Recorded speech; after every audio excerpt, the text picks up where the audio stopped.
Hey y'all, Mike with Cardboard Kingdom. Welcome back to another Disney Lorcana video. Today we're going to be talking about what should you buy. I am getting asked all the time now, more and more every day, what should I buy, Mike, in terms of single cards, enchanteds, promos, also sealed product, right? There's a lot of new people interested in Lorcana, and so I'm getting that question a lot. What should I buy? And so today's video is to serve as some sort of a guide, put something on record just here as of late as we sit here in, kind of mid-September of 2025 and give you guys some semblance of a guide. Obviously, my initial response to that question is always buy what you like, right? Look, Disney has so many different IPs. There's something for everybody, right? If you're a 90s kid like me, get yourself some Lion King cards, get yourself some Aladdin cards. If you go more the princess, like there's stuff for everybody. We're gonna have Pixar in a year from now, so there's an IP for everybody. So my initial response would be buy what you like, right? Buy something that you're not gonna be worried about what the price does every other day, and you're not checking it hour after hour, etc. Buy something that you like, that you get joy out of looking at, right? Like I genuinely love this stuff. And so this is all stuff that I like, and it's part of my collection. And at the end of the day, if it goes up, if it goes down, it doesn't directly have any impact on my mental state, and I'm not worried about the price. As far as obviously, I don't want everything to go to zero, but just in general, buy what you like. Now, beyond that, I'm going to talk about some what I would consider conservative and what I would consider more speculative inside Disney Lorcana. With the caveat that, look, I'm obviously very bullish on Lorcana, right? I don't need to sell you guys on that today. But at the end of the day, this is a trading card game that's 2 years old. Like, this is a brand new hobby.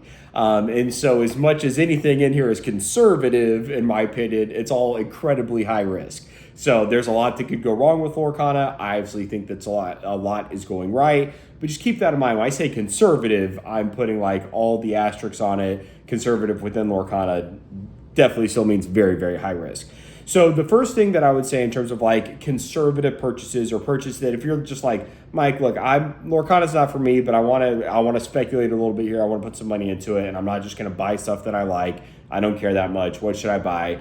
I would always guide you towards the first chapter. The first chapter has a fair market value that's assigned to it. It's out of print, and it's the most iconic set that everyone in Lorcana knows. It definitely has always had the most buzz, it's had the most attention, and it's got kind of like, in my opinion, the Lorcana rookie card, if you will. If you think of like the 1986 Jordan Fleer, you think of the first edition Charizard, you think about your Black Lotus, whatever. Like this card here is the rookie card of Disney Lorcana. It's the Enchanted Spirit of Winter Elsa from the first chapter. An absolutely gorgeous card. You could look at that bad boy all day. But a very, very gorgeous card, and it's the rookie card of Lorcana, in my opinion, as it relates to just a common set card that comes out of a booster pack. It's one of one. It's the chase card, right? And so naturally, if you can just go and get that single card, which I would say is anything that I would say first chapter, the likelihood, if you buy it today at today's price, whatever it is, whether it's the Elsa, whether it's a booster pack, whether it's a case, etc., the likelihood, it's always going to be incredibly liquid. So if you bought it and you needed to sell it in a week, you're probably going to get what you paid for it, right? Minus fees or whatever. But the likelihood that it's going to massively depreciate is incredibly unlikely, in my opinion. And so if you buy this stuff and you set it aside for a while, the likelihood that it appreciates is as low risk as it gets in Lorcana. Once again, remember the caveats that I put. So you could obviously just go and get, some first chapter enchanteds like the Elsa or another character you like. You could also go out and get some individual sleeved booster packs from the first chapter. Maybe get an art set like you see here with the Mickey, the Maleficent, and the Elsa. These products are obviously what have the chance of pulling that Elsa. So naturally, they're going to kind of appreciate in price with the Elsa. Obviously, as well as in the world right now, we know that sealed is obviously very deflationary as an asset. And so those are going to continue to get open. They're going to continue to get ripped. And in the likelihood that there's more a year from now or, 5 years from now, et cetera, if you can apply a good time frame to it, then you're in a really, really good spot with those sleeve booster packs. I also prefer those over like a box or a case because I just think they're going to be incredibly more deflationary. The likelihood that you break a case when you know the pull rate for an enchanted is 1 in 96 is very, very low in my opinion, especially if Lorcana does have any sort of bull market and it really starts to get like rip and ship and things like that.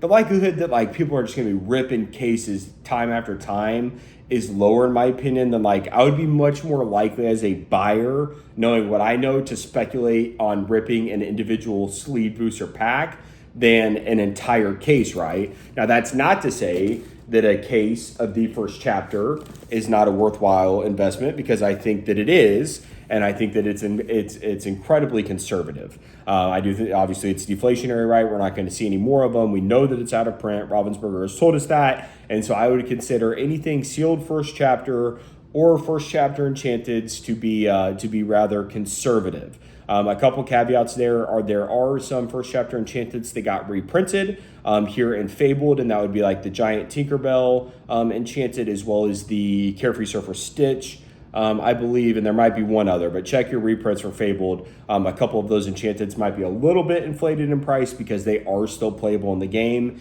And when we're talking about like our fundamentals, we want anything that we buy for our collection to be irrelevant to the game, because if it's inherently valuable in the game, then that's increasing its utility, it's increasing its price, and once it's out of the game, we're going to see that cost come back down to whatever it's valued at without its utility in the game. And so that's something that you have to keep in mind with Lorcana, more so than any other trading card game like Pokemon, for example. Pokemon playable cards are very, very cheap. And to bling out a deck, as far as I understand it, it's not nowhere near the degree that you can in Lorcana. And so, for example, right now, the Enchanted Dumbo from the most recent set Fabled is around $400, $350, $400. That card, once it's not as playable, is going to be sub $100 at some point. And that's just like the reality of the situation. Unless we see some massive bull market and all enchanteds got bought up, then in that world it's not. But we've seen every other non-playable enchanted get, sub 100 or close to it, right? So that price is going to, in my opinion, depreciate by at least 50%, I feel like, once it's out of the meta of the game. So we have to keep that in mind. So anything first chapter, anything sealed, I would say is very conservative, right? Whether that's a case, trove, booster packs, Elsa, etc. Oh yeah, Elsa was reprinted, but she's an anomaly to being relevant in the game. There's very, very few psychos that are playing with enchanted Elsas in their deck. So her price is artificially inflated, in my opinion, due to utility. Something that I would consider still conservative, but a little bit more speculative, would be this product here, which is the Lilo and Stitch gift box. This was Lorcana's first ever randomly assorted booster pack product. So obviously this is something that's very popular in Pokemon, where you could buy a given, 10 Pokeball, whatever package, and it's got multiple different booster packs in it. So this individual product, I like it for a myriad of reasons. First and foremost, it's got a promo on it. So this promo down here in the corner, I also have one sealed to show you guys.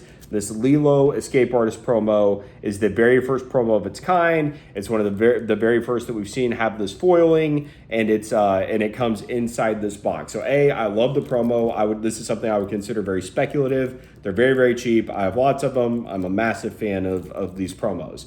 But this product in particular, it's a sealed product, so we know that it's inherently deflationary once it's out of cycle. Additionally, this is the first product that has multiple different booster packs from multiple different sets. So I like the inherent idea that it's covering a wide gamut of packs. Additionally, it's very, very unlikely that this product is ever going to be reprinted. A, because it has unique promo. B, because it has very unique packaging. And C, because the packs that are inside of it start from set 2, Rise of the Floodborn, and go up to set 6, Azurite Sea. And the likelihood that they have those packs sitting around still are very, very low. And it says specifically the sets that you could get from this box: Rise of the Floodborn, Into the Inklands, Ursula's Return, Shimmering Skies, and Azurite Sea. So that's you can't have any other packs than that inside this product, and the likelihood that they still have those packs sitting around to run another wave of this is very, very unlikely. So while it is speculative, I would consider it more conservative than maybe just going out and buying the individual promo like the Lilo Gifted Artist that I showed you that comes in the box. I would consider that more speculative than this actual product. I personally absolutely love this product. Its MSRP was around $29.99. I honestly have no clue what the market price is right now. I have a lot of them. I absolutely love them as a sealed, investment, if you will, collectible, whatever. I think it's going to do very, very well in the future. Once again, first time they ever did any sort of like random assortment of packs, and you can just get a wide array of what's in there. You can obviously pull enchanteds out of them, and so I think they're a little bit more deflationary than maybe, once again, a sealed case for Lorcana, where, you know, at your absolute top, you're getting 2 enchanteds, and that's like a 5-ish% chance, if not less. The likelihood if you open a case is you're just going to get 1 enchanted, right? And so once again, we talk about like deflationary products and sealed within Lorcana, that particular product I think is going to do very, very well. So that's kind of, I would consider it conservative, but also speculative in nature. And now we'll get into some individual cards that kind of fit that mold as well.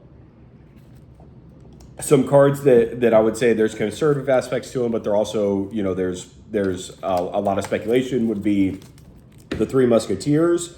So we have a, they're called, someone called it online. I did not come up with that, but in 2023, there were 3 different Musketeer cards printed. There was a Mickey, there was a Donald, and there was a Goofy. All 3 of these cards, we'll see if we can get the camera to focus, have unique promos at the bottom, or unique, promo stamps at the bottom. So you can see Gen Con there. You can see the Spiel Essen logo down there at the bottom, and you can see the Gamescom 2023 on the Mickey. So these cards have multiple things going for them. One, they're popular characters: Donald Duck, Goofy, and Mickey Mouse. That's 3 of, you know, we talk about Mickey and Friends, that's 3 of the favorites. Additionally, they've got the unique stamp, so that's very, very inherently beneficial. We talk about long-term assets. They're old. 2023, the year that Lorcana came into existence. There's only 7 cards that have a date of 2022, so these are some of the oldest. They've got unique promos. They're iconic IPs. The one thing I would say that's like lackluster about them is there's no cold foiling. They are just as kind of generic as it gets in terms of a regular card beyond the stamp. And so I would say there's nothing aesthetically like overwhelming with these cards. This is the exact same art that existed in the set that they were printed with, which was the first chapter. And so it's just that art on a card that has a new stamp.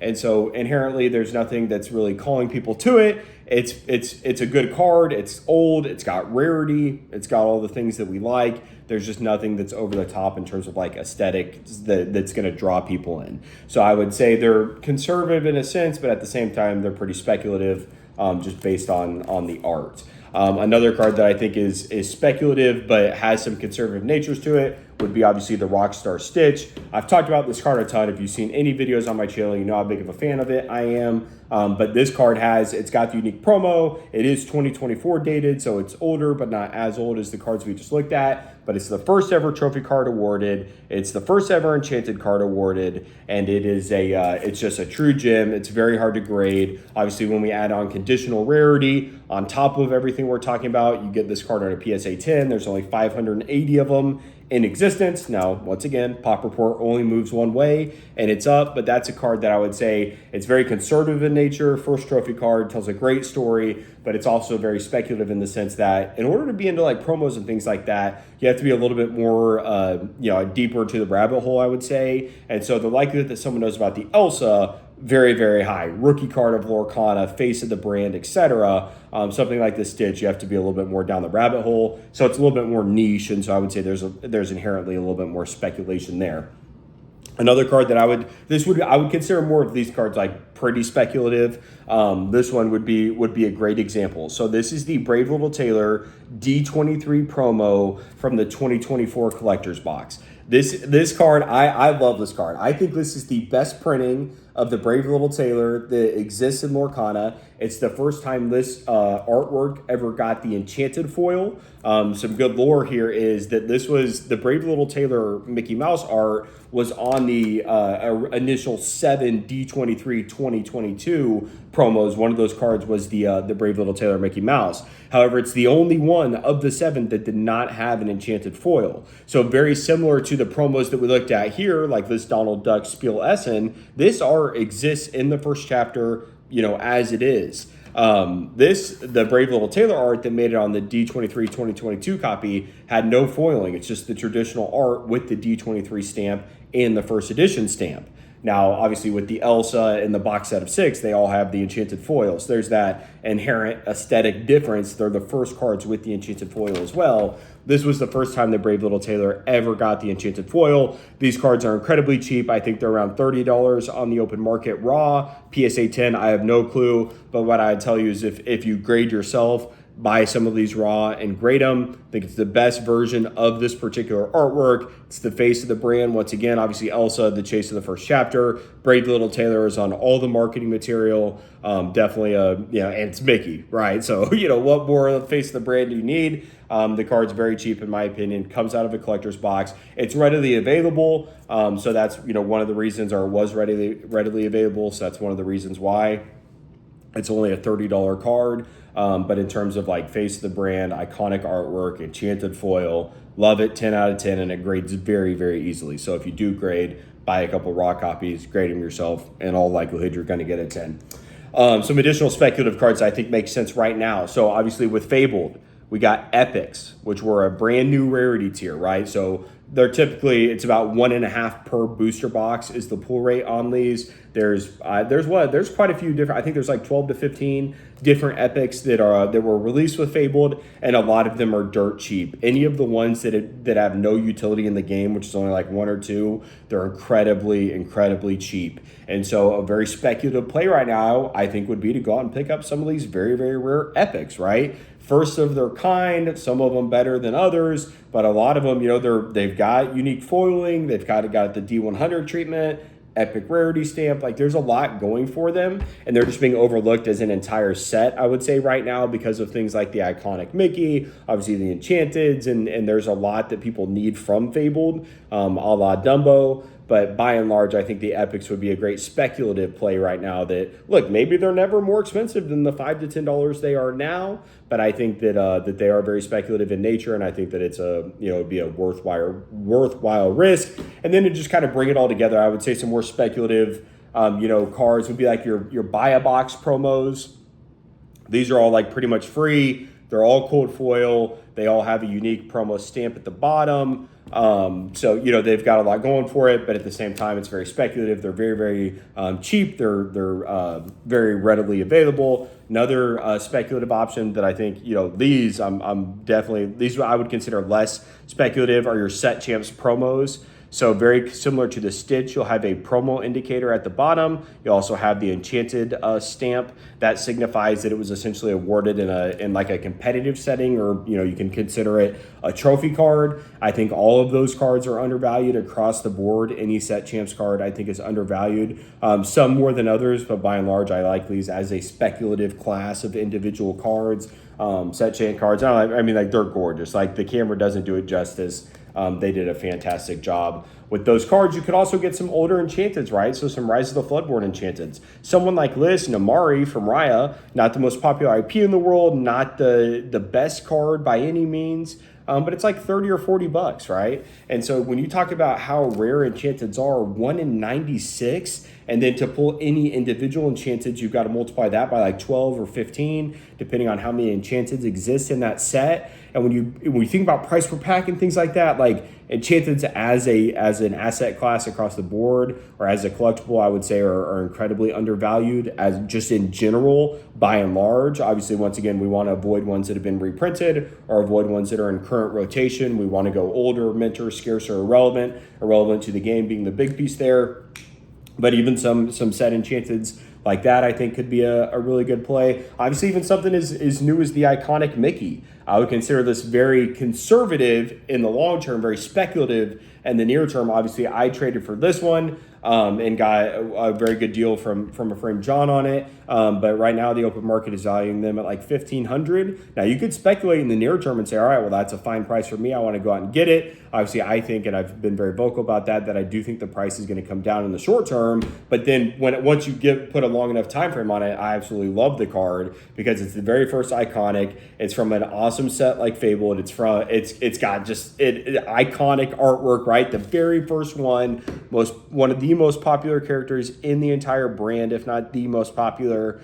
And I mean, there's nothing really to say bad about this card apart from it's very new, right? And so historically I try to avoid that. But so I would say that's speculative in the short term, very conservative in the long term. You could even go for like things like the play mats and whatnot. You could get like sealed and keep a collection of like play mats. Obviously Disney and the Disney World like pins are huge, so you could go that route.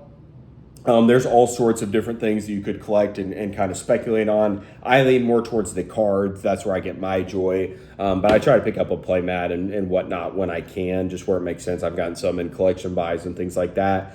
But yeah, that's a good, I would say, roundup of just like conservative options, speculative options, a little bit of both. And then I guess I would round it out with what are the most conservative in my opinion, but they also have the most risk. So it kind of, it's contradictory, but what I mean by that is these cards are most likely to keep their value and continue to appreciate in value, but they also cost the most. Cards like that would be the D23, cards from 2022. So you can see on this particular Elsa, it's got the D23 Expo, it's got the first edition stamp, it's the Snow Queen art, and it has the enchanted foil. First edition Elsa, yes, grail of the hobby.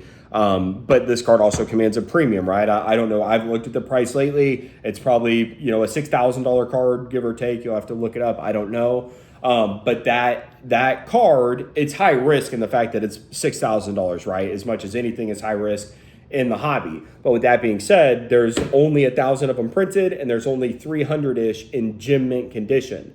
And so like that card to me is incredibly safe because it's got a lot of the fundamentals that we're looking for. The same thing could be said for DLC promos, right? These trophy cards that are awarded at the first Disney Lorcana Challenge events, things like the enchant, or I guess full art we'll call it, Rapunzel, that has the DLC foil, the Cinderella, obviously the Golden Mickey, even the Dragonfire, and then I think I'm forgetting one, but those DLC promos fit the exact same class as the D23 2022 promos.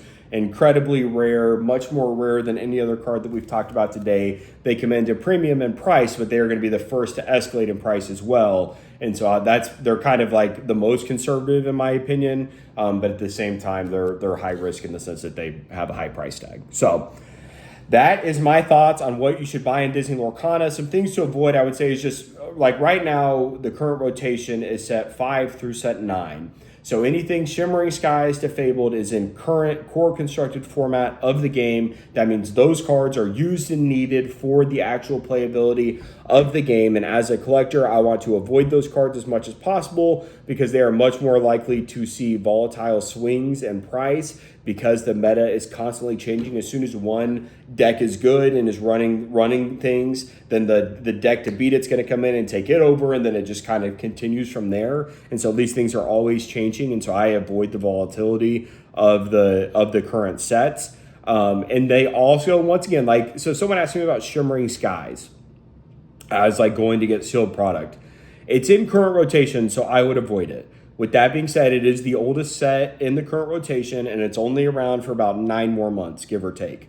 Once it's out of rotation is what I would prefer to buy it, but I would be lying if I said that if I picked it today, I would be worried about a reprint. I think a box for Shimmering Skies is around 90 to $100 on TCG Player and eBay. I think that's a fine entry point. And once again, we would have to see some insane drastic Black Swan growth event to get them to reprint Shimmering Skies, Azurite Sea, Arcasia's Island, and Reign of Jafar. I just don't see that happening. I could be wrong on that, but I would be very, very surprised to see them really reprint anything at this moment. But those they're in the core format of the game, and so you just need to keep that into account. That if a Shimmering Skies box gets to $250 or something over the next 4 weeks, that might signal to them that they need to reprint it because the boxes are too expensive and people can't get their hands on the product. Once again, keep in mind, guys, they are trying, while they're massively making big strides in the collectible side of things, they are a game first. They're taking care of their players. If someone wants to go to an event and they can't, afford cards to a certain degree, right? Look, they have rarity tiers for a reason. Legendary cards are going to be there's a lot less of them than a common, so they're building in. Look, it's a hobby. You have to. the people who like the game piece army people, not to steal a phrase from Ruby, but the people in Lorcana who complain about the prices of cards, like I don't like I compare this to any other hobby I do, and it's like cheap for a lot of like go golf, go buy a set of golf clubs. Like you're at like $2,000 just to get in the door to go get a bag and get clubs, and then you're spending hundreds of dollars every time you go out and play in most cases. And so just I mean, look, you got to pay to play, right? Especially in these competitive tournaments. These prize cards are worth a ton of money. So, yeah, I don't really have any sympathy for that, but I get it. I have a ton of cards, and so that makes it easier for me to say that. But yeah, I would avoid with, once again, I would be surprised if they reprint any set, but set 5 through set 9 specifically definitely have the ability to be reprinted, with Fabled being the most likely there because we have not seen the price get below $150 for a box in 2 weeks, and it's a brand new set. We've never seen anything like that. So in my opinion, they have every right to go out and reprint that. But nevertheless, that is it for today's video. So hopefully this was beneficial. I know a lot of you guys, once again, are new to the channel. It's I've said in the last couple of videos, I'm sorry for being redundant, but the subs, the likes, everything that's came from doing that collab with Team Rocket Joey has been amazing. I know a lot of you guys are looking for advice and have been really blown away with like the art and how cool Lorcana is, which has been really, really fun to see. I know the natural inclination of a Pokemon collector is to like kind of poo-poo Lorcana for whatever reason. Once again, I think a rising tide raises all ships, and I think Lorcana has the opportunity to bring in more people to the TCG world than any other existing TCG. So I feel like everyone should be rooting on Lorcana, but obviously not everyone sees it that way. So thank you very much for watching, guys. I appreciate you all, and I hope you have an amazing weekend. Goodbye.